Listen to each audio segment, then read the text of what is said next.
1973年，宝成县发生了一起令全国人民为之震惊的列车相撞事件。一辆列车撞上了货车，最终导致22人死亡。火车安全系数一直在交通工具里排第一，通常都不会出大事故。究竟是什么原因才酿成了这个悲剧？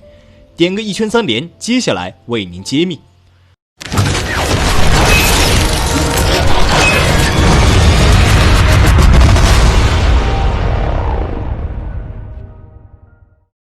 宝成线是指途经陕西、甘肃及四川3个省的一条电气化铁路，它也是连接中国西北、西南的交通命脉。宝成线地理位置优越，作为南西北3的交通线，主要承担物资运输的重要作用，对于周边省市的工农业发展有着推进作用。正是因为其独特的地理位置和经济地位，所以途经宝成线的列车数量多，人流大。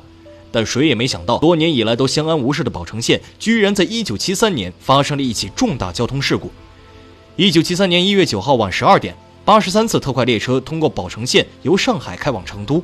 列车使用电力机车牵引，速度可以说是当时最快。因为车上坐着许多乘客，他们背后又有万千家庭，再加上列车本身行驶速度快，所以整个行驶途中，司机精神高度紧绷，没有丝毫马虎。既然工作人员都如此尽心了，为什么还会发生悲惨车祸？原来在当天晚上，列车因为前面耽误晚点，按规矩必须先让其他列车通过。因此83次列车只能在观音山站外等候指令。总部发布的调度指令表中，同一时刻还有趟804次货物也要经过观音山站，并且行驶方向与83次特快列车正好相反。83次列车司机吴正军经历了白天一整天的高强度行驶后，整个人早已经疲惫不堪，导致忽略了站台值班员的调度命令。他不仅把车开进了804次货车的运行轨道，还忘记减速行驶，并打起了瞌睡来。804次货车因为是货物运输车，所以其运行速度极快，车厢长度也长。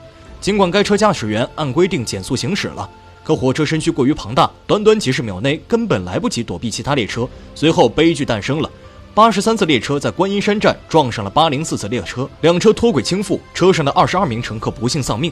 宝成线车祸震惊一时，它不仅给受害家庭带来了巨大的打击伤害，还造成了高达633万元的经济损失。虽然事情已经没有挽回的余地，但后来人应该发现其中问题，并通过改善原因避免事故再发生。造成该事故发生的最大原因便是司机疲劳驾驶。现实情况的火车一般都是长途行驶，有些时间甚至可达到3天左右。司机他是人，不是机器。如果一趟列车仅有1人负责驾驶，透过长时间精力集中活动，很容易导致司机疲劳驾驶。因为当时我国工农业才慢慢起步，全国范围内会开火车的司机少之又少。在此次事故后，国家在列车驾驶员培养和行驶规则方面上都进行了修订。如今，火车依然是众多人民群众出行的不二之选。现在一趟列车一般都配有2位司机，2人轮班行驶，坚决杜绝同类事故的再次发生。好了，今天的视频就到这里了。喜欢视频的话，麻烦点个一圈三连，感谢您的收看。